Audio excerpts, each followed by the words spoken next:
Ти у Вашингтон се сретна со целосни и апсолутни анонимуси. Луѓето се успешни во својот сегмент на работа. Браво за нив. Значи, ако Трамп е овде, овие со тие со кои што се сретна се овде негде доле. А се гледа дека не си изолиран. Не си ни уземјен. Сам куршлус правиш нон-стоп. Ти шмелца. Не си изолиран.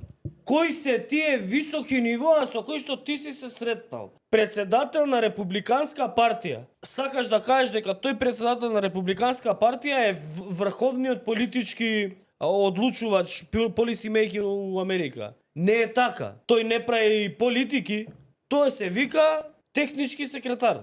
Као со Сајко да се среднал, ама со подсекретарот на се. Кој мислиш дека е будал у оваа држава уште? Веројатно ти им се обраќаш на некој што мислиш дека се будали. Си мислам изолиран си, не се видел со никој. Се сретна со едно име кое што е така позвучно на Балканов, Ричард Гренел.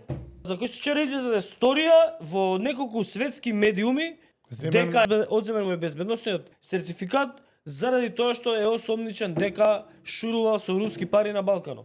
Бил потплаќан. Со тој се сретна. И со Крис Павловски и тука и таму. Значи, дали си изолиран? Си. Лажете вие, не сум еве изолиран, на инаугурација ме викна Трамп. Излезе дека си многу изолиран. Излезе дека си се видел со диаспора, па уште си им зимал пари по $20 у црква да влезат те видат. Не се видел со никој бе шефе. Зашто лажеш?